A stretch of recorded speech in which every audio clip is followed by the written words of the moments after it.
Aujourd'hui, nous vous présentons la Juki surjeteuse MO80.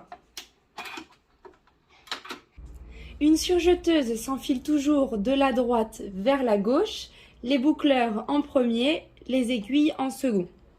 Pour vous faciliter la démonstration de l'enfilage, j'ai choisi 4 cônes de couleurs différentes pour mieux voir.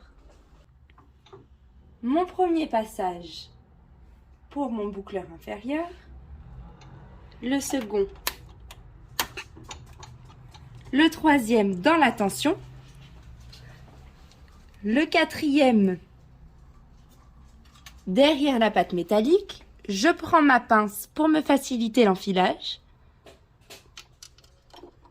Derrière cette pâte, puis derrière celle-ci.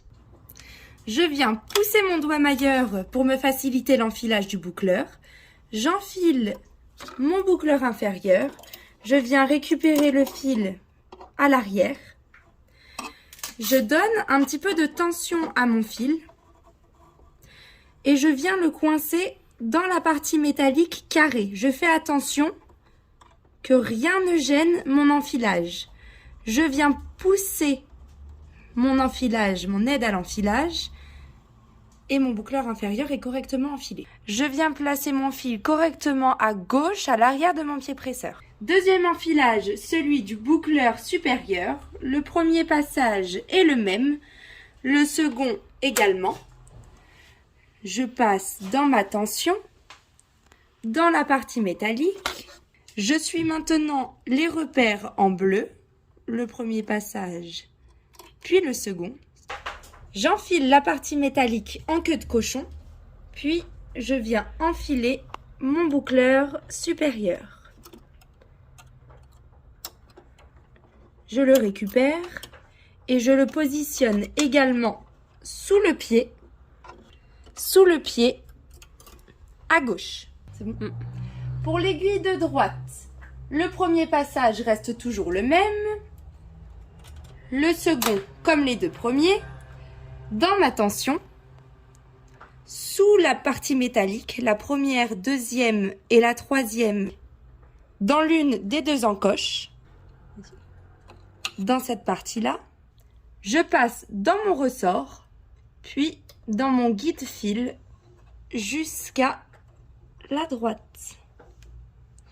Je viens maintenant enfiler mon aiguille de droite. Je récupère mon fil à l'arrière et comme les deux premiers, je le positionne sous le pied et sur la gauche. Dernière bobine, l'aiguille de gauche. Le passage reste toujours le même pour les 3 premières parties. La tension. Je refais le même chemin que pour l'aiguille de droite en choisissant cette fois le passage du fond. Dans le ressort, je me positionne sur la gauche, puis pour mon guide-fil, sur la gauche également. Si vous êtes gêné pour l'enfilage, n'hésitez pas à escamoter le couteau pour que l'aiguille soit plus libre.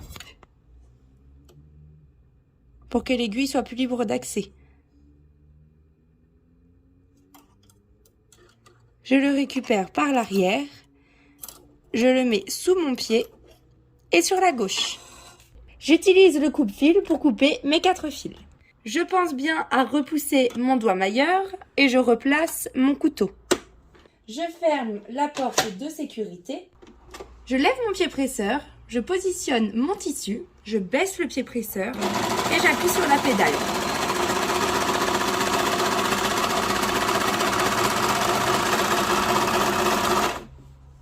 Voilà le résultat.